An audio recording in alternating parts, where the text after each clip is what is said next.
Perfect, let's begin. So welcome to the new video. In this one, I'm going to discuss step by step some of the key elements you have to take care of on your journey in improving your dating life. We're talking about seduction, we're talking about getting better with women, we're talking about either getting the best girlfriend or wife that's possible for you, or having as much fun as possible within that realm, whether that's hookup culture or friends with benefits or whatever other arrangement you want, a harem, multiple relationships, open, glamorous relationship house with 10, 20 people, whatever you want. Everything's available to you, but these are some of the key fundamentals you have to understand for you to get good. So I'm going to give you some theory and some overview of the practice, okay? There's going to be different things that you got to practice as a person who's on that journey. There's some of the different things unique to you that you're going to focus on, but you have to understand in general how this works and what you have to arrive to. Cool. So I'm going to start with some of the theory first. So the fundamental kind of almost like mainstream view of how attraction works is there are three key components. We're talking about money. Money is important, but not pure cash, but the image of having money. Looks, obvious reason. Better genetics, more potential mates, just more pleasant to be with, more pleasant to look at, more pleasant to make love to. And game. And game is the one that people call charisma, confidence, riz. Right now they say that. It's your ability to communicate. And we can actually kind of put your looks into your ability to communicate as well, because you're communicating something with your good looks. And also we can put money in that category because you still communicate the fact that you have money somehow. Money, people don't know how much you have on your bank account. I met millionaires, right? People who've been early investors in Facebook, Tesla, dot-com bubble, whatever else. And a lot of them have actually amassed huge amounts of money. But when they wear simple shorts, they don't groom really well. Some of them on purpose, some of them by accident. Nobody knows that they have money. And so obviously it's a benefit if you're traveling a dangerous country where you can get robbed. And it's not a benefit if you're trying to actually impress somebody. So these are all kind of your communication. But if we focus on specifically your verbal communication, your verbal communication overrides kind of everything else you've got to a degree. Like, good game can make up for lack of funds and bad looks, right? And we see that with women who are with guys who don't look, definitely they look like they're, women are out of their league, yet they're still with them, usually because they do have that charisma and confidence and also have some, status and money to make up for that. But game can be broken down into two key fundamentals, is obviously your communication. And that can also be divided into three elements, right? We all love to go by threes as our minds understand that really well. If you look at top YouTube videos, there's 3 hacks, 3 tips, and 3 ways. So your communication, as in your verbal communication, and your understanding of female psychology, right? So your communication could be broken down into 3, as I said. So it's obviously what you say, the words that are coming out of your mouth. You're listening to me, you're understanding words, that creates images in your head. But also your vocal qualities, tonality, voice, cadence, all the other vocal qualities that are there, how quietly or how loudly you can speak, and your ability to make your voice sound like a music. And your body language, how is your body moving with it, right? And it's actually more important because a lot of NLP, a lot of sort of early pickup artistry tricks would involve a lot of NLP, some of the motions and movements with hands that would quite often suggest certain things and kind of help to almost hypnotize people into doing things, right? But that's just influence, that's just communication. Salespeople do that, public speakers do that, politicians do that, CIA does that, police does that, and we naturally do it as well when we want to kind of calm someone down, right? If somebody is aggressive to us and we don't want to fight them, we usually do something like that, or we drop hands, or we're like, oh, calm down. There's a lot of it already in us, but there's a lot of things that we can do consciously to also kind of control and influence people, right? But also it's how our body moves when we speak. You notice certain expressive cultures usually find it easier to hook up with women, let's say, right? So that's that. Cool. So this is game, right? And female psychology is basically understanding how female mind works. Now, there are multiple layers to it. There's going to be the fundamental female biology, right? Or just, we can say human biology, right? But female biology that works on certain key elements. One of them is hypergamy. You have to understand it and also come to terms with it. Unfortunately, I don't know how it happened. We grew up in a society with a lot of mama's boys, right? Fathers left, only brought up by mothers. So we view women as sacred, as infallible, and as saints. Somebody who can't make a mistake, who will never do anything wrong. Then we go through trauma when we realize that, unfortunately, a big percentage of women lie and cheat, manipulate, make things up, and do lots of other weird stuff. You can maybe you respect women, you respect your female teachers, then you go and you view adult websites with whatever content, and you will see older women doing some sort of stuff that for a child can be quite traumatizing, I think, and maybe even can foster quite a lot of hatred towards women. And so combining all of that, where we're at, is gonna be quite hard to deal with. And so hypergamy is also one of the things that is kind of hard to come to terms with, because sort of our mother loved us, if you had a mother, which most of you did, loved us without any requirement. It was unconditional. There was no condition to that love. She just loved you because you were her son. So you're gonna crave that unconditional love from a woman.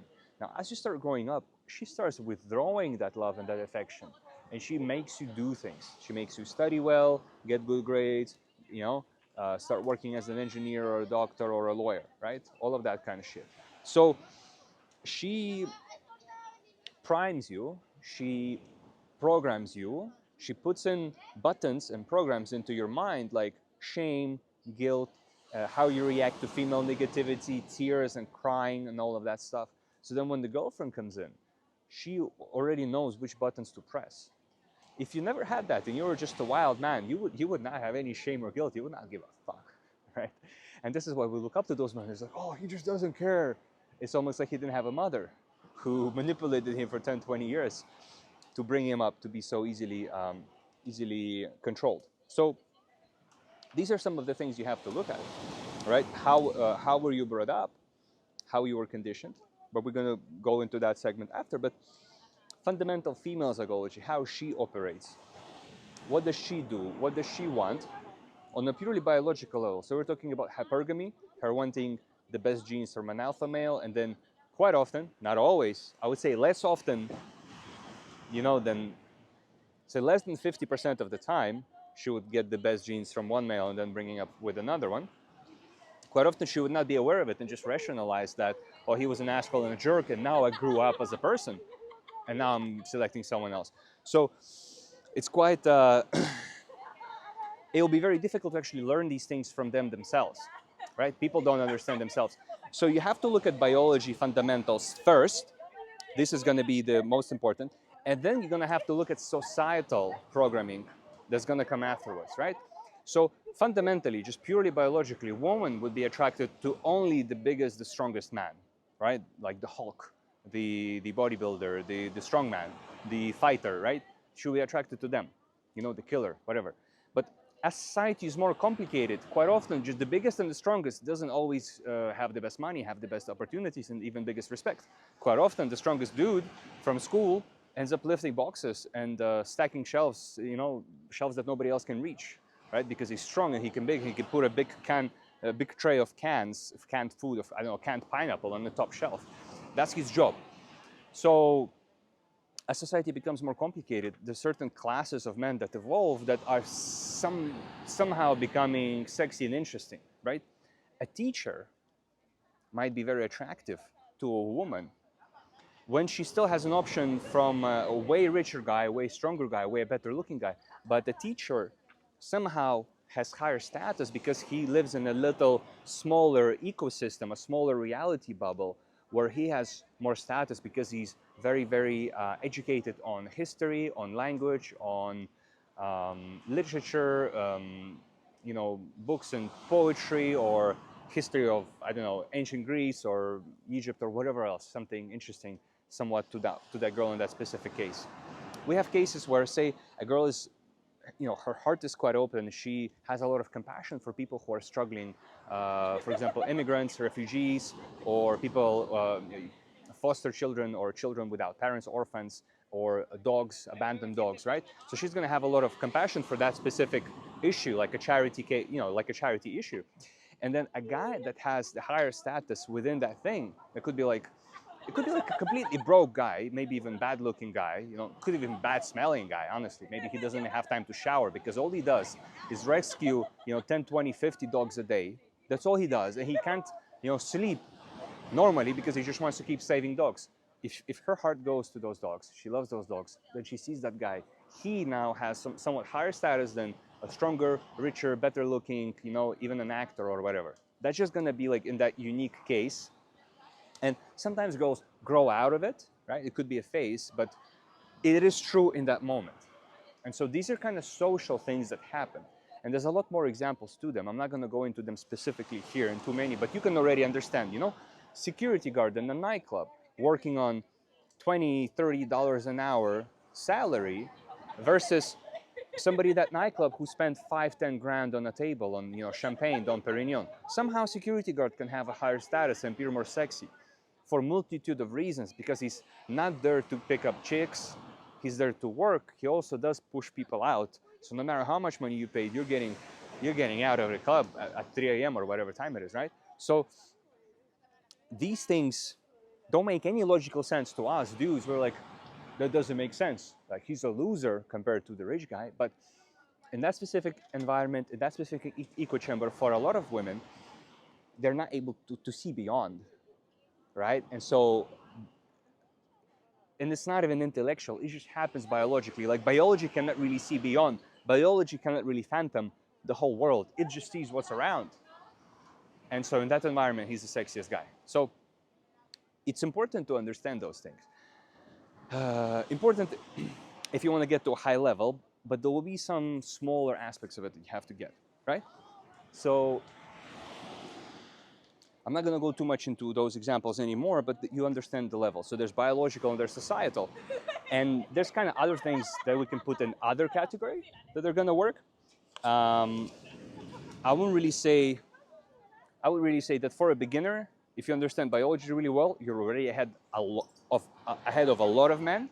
And if you understand the societal level, you're pretty much winning the game, because if you understand well, you can play it well, you can optimize whatever you have to present it better, because it is about presentation and image in the end of the day. If it's presented and it can be seen in some way, whatever way, that's what's important, right? On sort of fundamentals level, we're talking about biology.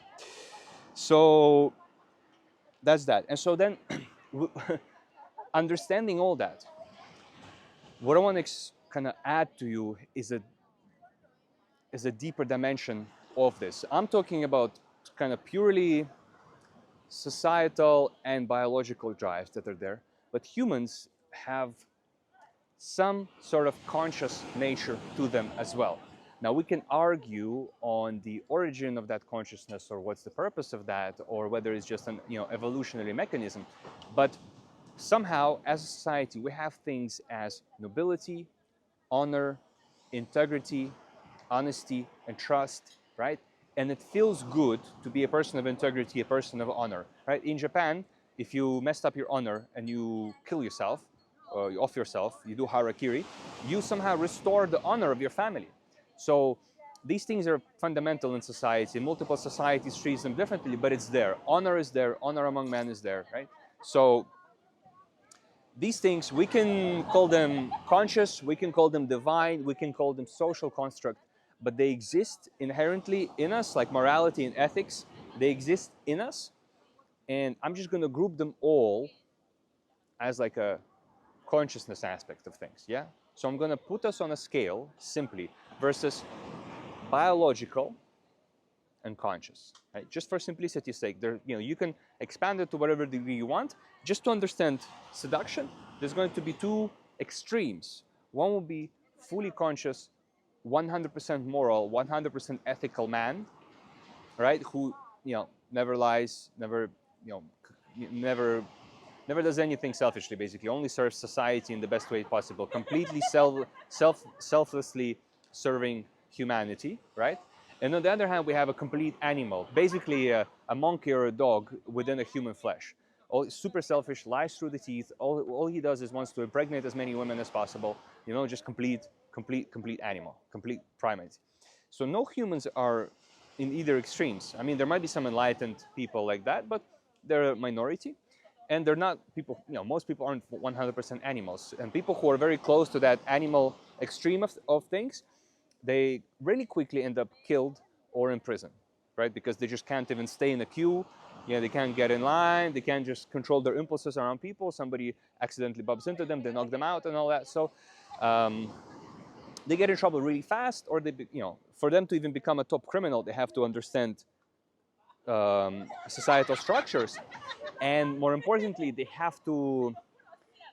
Even criminals have some moral, ethical code. You know, like eventually they arrive at something, right? Even if they start completely ruthless and robbing grandma's purses, eventually they end up somewhere. So understand that. And so for you to understand a woman, she was going to be somewhere on that scale. I would say most people are closer towards their animal than towards their conscious, but they still have that spark in them. And so even if her biology is pushing her to do something, she will sometimes not do that. Same as with you as a man, your biology is quite often pushing you towards aggression and punching people and hitting people, right? But quite often you don't do that, right? I find myself, you know, when I get angry, I want to punch people, right? I get images in my head of punching person or grabbing their neck and whatever. But I don't do that because I can foresee the consequences. And the consequences, you know, if I win, then you're going to have to deal with the coppers more often than not, unless you're somewhere in the jungle. And if you lose, well, then, yeah, they dealt with you. So you have enough foresight, and so you can kind of be diplomatic about it and control, exit. And the same with a woman. Sometimes she really wants a guy because he's really triggering her primal attraction. He's a jerk, he's an asshole, you know, like bad boys, girls love them, like they're very attracted to them sexually. But she might be like, oh, this is not good for me, this is like a drug, and she's gonna, you know, retract, run away, escape. So this is where we're at.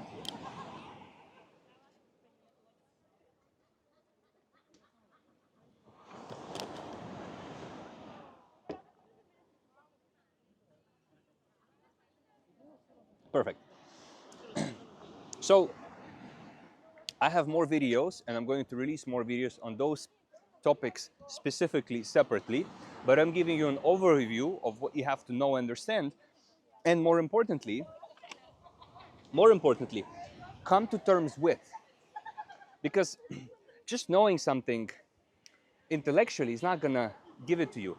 It is not a comfortable thought, a lot of these things. It is not a pleasant idea how nasty humanity is. If you've been raised half decently, you've somehow integrated morals and ethics and integrity and honesty and honor to a degree. Like something like a man honors his word is somewhere within you. And then you end up seeing how fucked up society is, how full of lies and full of shit people are. It's like, ugh, you know, yuck. Why would I want to even be in that kind of shit? But this is the reality, right? And this is the worst of human side. And people sometimes are 10% bad, 20% bad, 50% bad, 80% bad. But they're not perfect. So you have to understand what to expect from these motherfuckers, and including yourself. You're not perfect. I'm not saying you're any better. I'm not saying I'm any better. Just because I'm wearing white and I'm on a beautiful beach doesn't make me an angel. But, you know, I can admit how full of shit I can be. And I think it's important for you to get to those terms within yourself and with others. And so this is kind of the next step is, well, how do we get good at that? So get comfortable with yourself. So when you start learning about those things, you start learning about psychology and those societal aspects of it. And, you know, I call it like, you know, on a Carl Jungian way would be the shadow. Like this, like collective shadow is not really your fault. Society is like that. So that's what's going to happen. So there's the shadow. You have to start looking at that shadow within yourself. Start seeing that within yourself, right? and accepting those shadow aspects of yourself, of your life, of who you are as a being. Okay? You you probably have desires to do harm to other people, to take what you want, sometimes without people accepting to it, without consent, right? Those desires are kind of in the collective shadow, and so in you to some degree, right? So start getting comfortable with yourself and who you are and your, aspects of your personality that you might not be over the moon about. Because for something to even transform initially, there has to be awareness of it. So start getting aware of those things. So there are multiple ways to do it.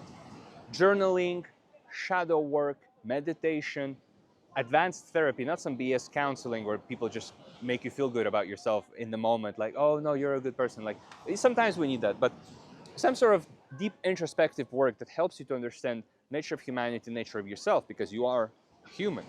This is not through video for reptilians or or animals, okay?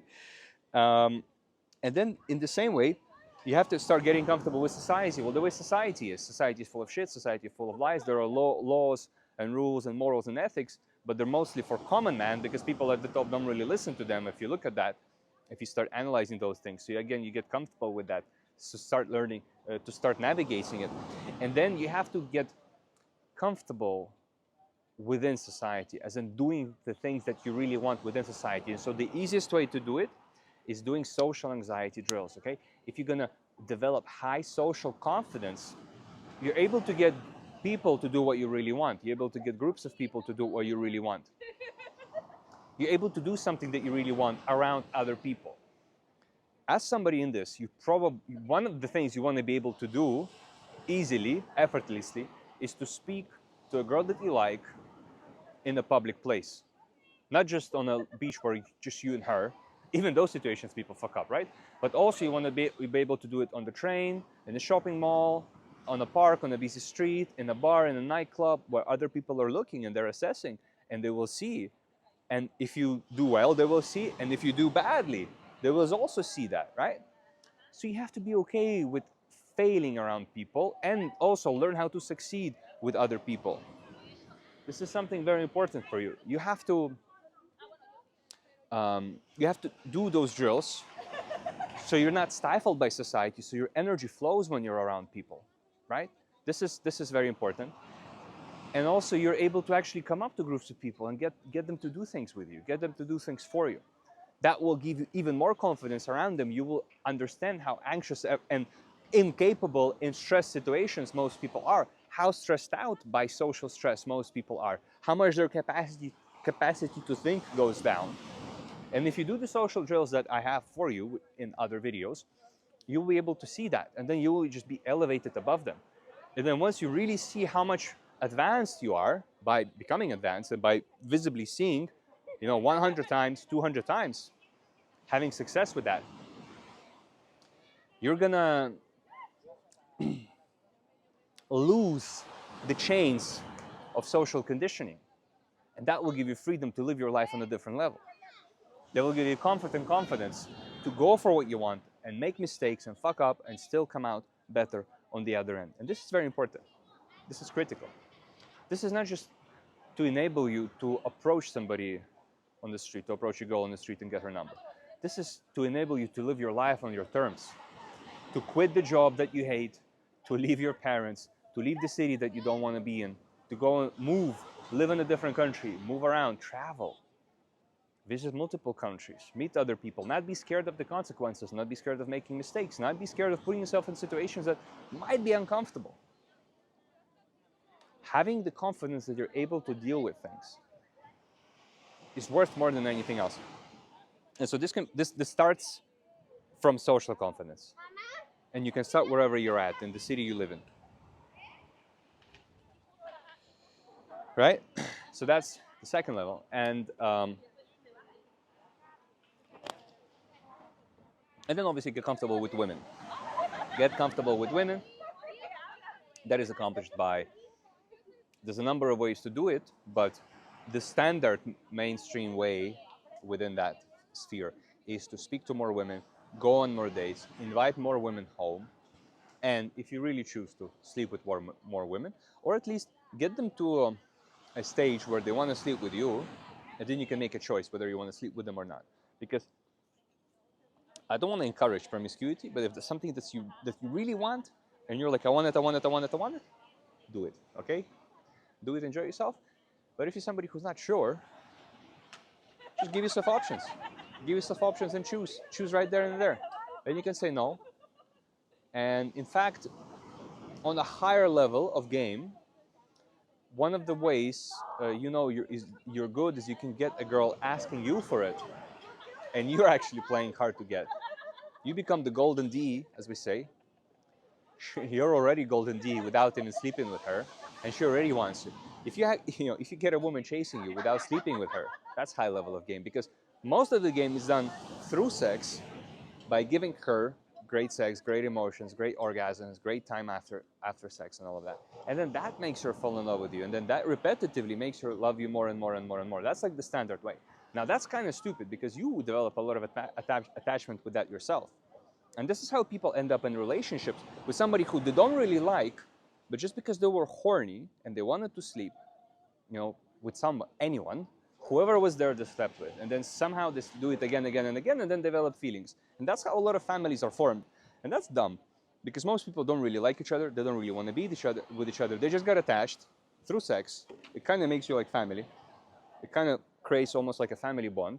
And so, it sucks, right? So, two recipes against this happening is this. You either be very careful who you sleep with, or you sleep with so many people that it doesn't matter, because everyone is your family. The traditional PUA approach has been the second one, is you sleep with 50 to 100 girls, and if you've done that within like a last year, because it does kind of die down, so you have to keep it up.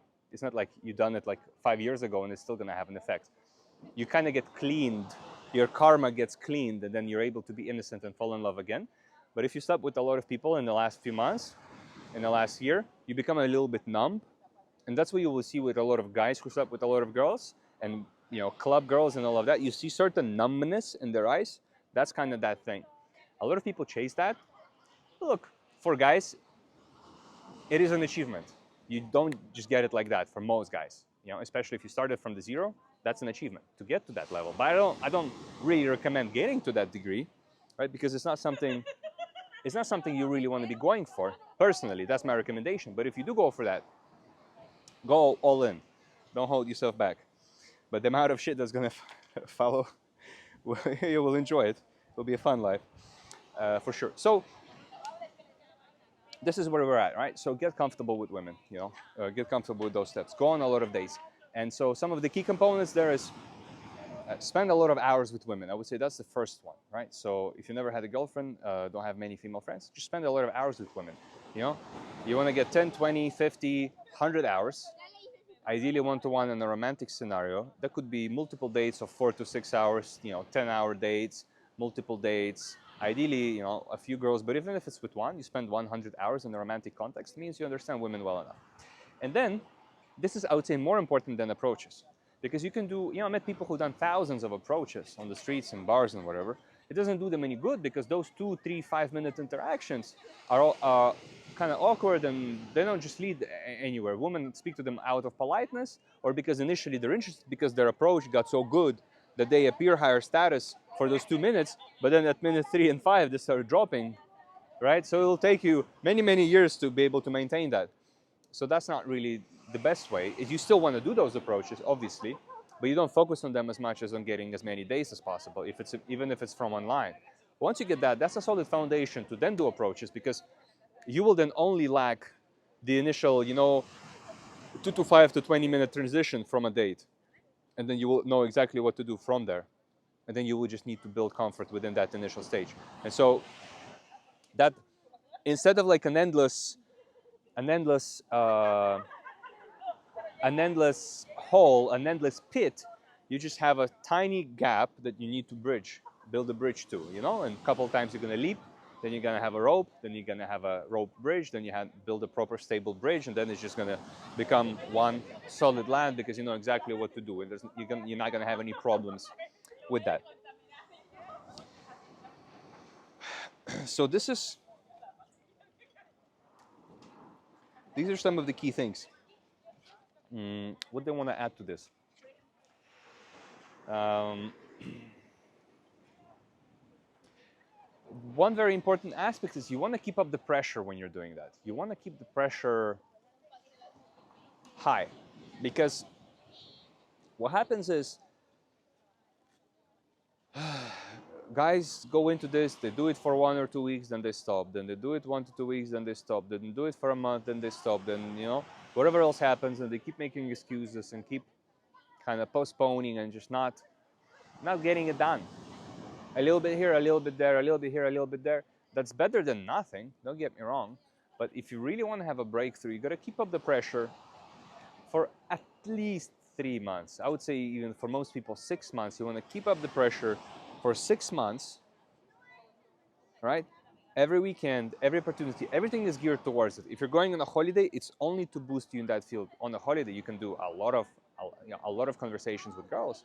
You can sleep with a lot of girls if you want to. You can get a girlfriend on a holiday a lot easier, quite usually, right? So a lot of these things are important. So everything is geared towards that. You minimize time on work, minimize time on your business, right? And you just focus on that as much as possible. Ideally, what you want to do if you really want to have a huge breakthrough is going out 4 to 5 nights a week. This is like the staple.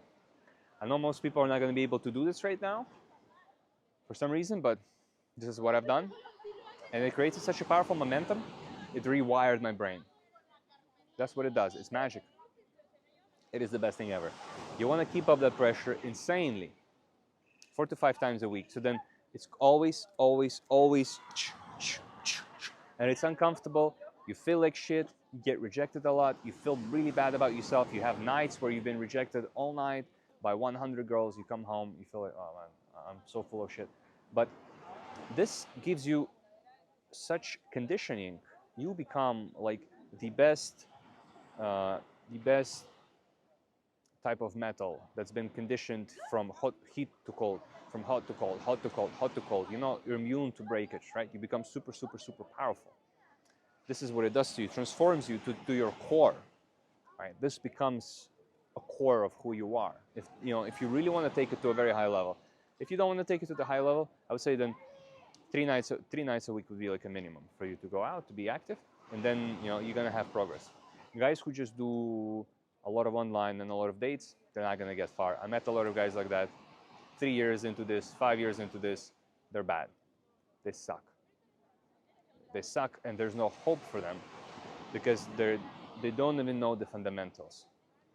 They don't even know the fundamentals, and they're not even accepting the fundamentals. They're just using online, and so they're gonna get okay results, and it's better than nothing. Don't get me wrong, but they're not gonna achieve that next level confidence, next level charisma, and next level game. So it's important to carve out time and make it a priority in life. So that's one of the tips. Another one is learn how to manage your psychology. Find something that will help you to psychologically manage all this discomfort that you're going to be getting. Meditation can help, but for most people, for a lot of people, it might not be good. Gym is going to help you to release some stress. Journaling, reading some books on inner aspects of game, the deeper psychology. Some sort of therapy or high level counseling, not some little BS that's for mainstream people. Kind of high level, deeper level, more advanced kind of counseling, or getting a dating coach, dating psychology coach, and then there's gonna be availability for them to support you exactly in that thing. So getting a coach is going to be a huge one. Getting a mentor is going to be a huge one. Having a community of guys who are doing the same thing, who you can talk to, who you can share, who you can empower, and also learn from. Give and take, give and take, give and take. That's going to help you as well. And you can just talk through a lot of the shit that happened to you, and you kind of like all trauma dump into that collective space, and eventually, you're gonna feel better. So a lot of these things you want to find ways. You want to stop drinking, stop taking substances, drugs. Ideally, you want to get clean as much as no coffee, no caffeine, no tea kind of thing. So that would be really good. If you quit cigarettes, that would be very good. So if you stay very healthy, that's going to be very, very good for you. Cleaning up your diet, because you're going to need high levels of energy if you go out at night. To go out all night and actually be able to do things, you need energy. You need to learn how to generate energy. Your diet needs to be sharp. If you're eating shit food, if you're eating kebabs, if you're eating pizza with cheese and shit like that, it's going to slow you down. Bread and cakes and all that crap is going to slow you down. It's going to take your energy, and so you're not going to be able to go long. So you will actually feel like you need cigarettes or alcohol. But if you clean up your diet to the best possible ways, you exercise, you do some running, cardio, that kind of stuff, it's going to help you to maintain that energy, because it is a marathon, and you win it if you keep going, and even if it's painful. But even if it's painful, you're going to need energy, because dealing with pain takes even more energy, right? You're just going to have to kind of keep pushing through. This is specifically important for a lot of shy guys. Like, this is not the easiest thing to do, but it can be. It can be less challenging if you follow these kind of very, very important steps. And read all the articles I have. I'm going to compile them in a book eventually. Read all the articles I have. They're going to give you all the fundamentals and important things to take care of when you go into that field. I think we're in a good level now of information, and I think this will give you an overview of what's important and what to look at.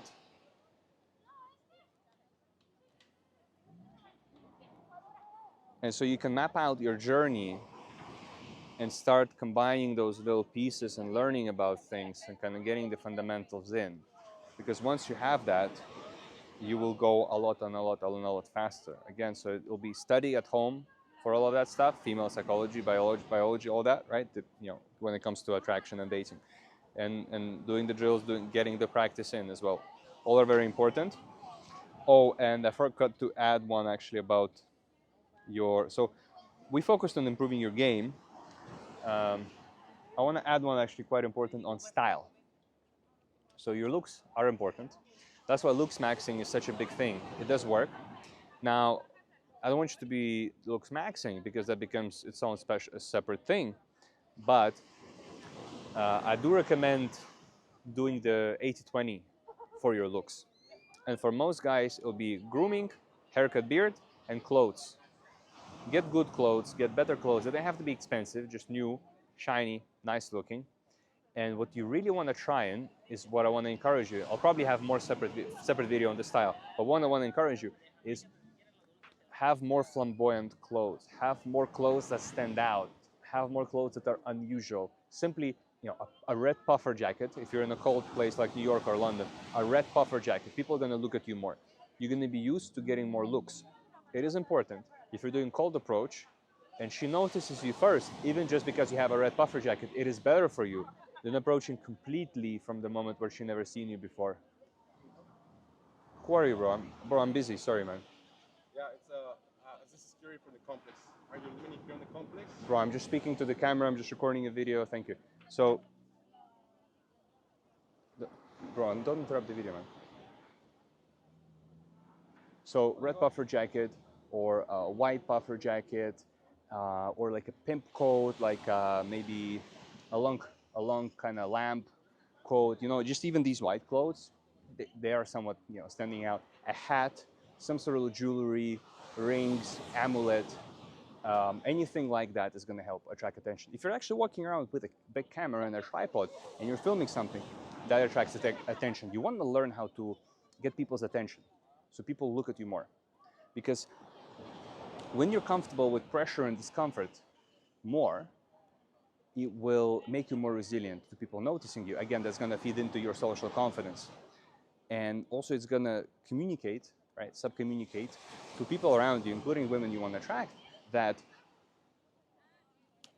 you're of higher value and higher status. So this is kind of one of the elements we want to also take care of, understand? So when we talk about looks. And then the money aspect, we're not going to go into that too much. I think it needs like a whole separate video. But just simply covering that looks, that should do that. I think we're good on that, about 39 minutes, 39 seconds. That's it. If you have any more questions, put them in the comments. You know how to DM me on WhatsApp and Telegram, and I'll see you in the next video.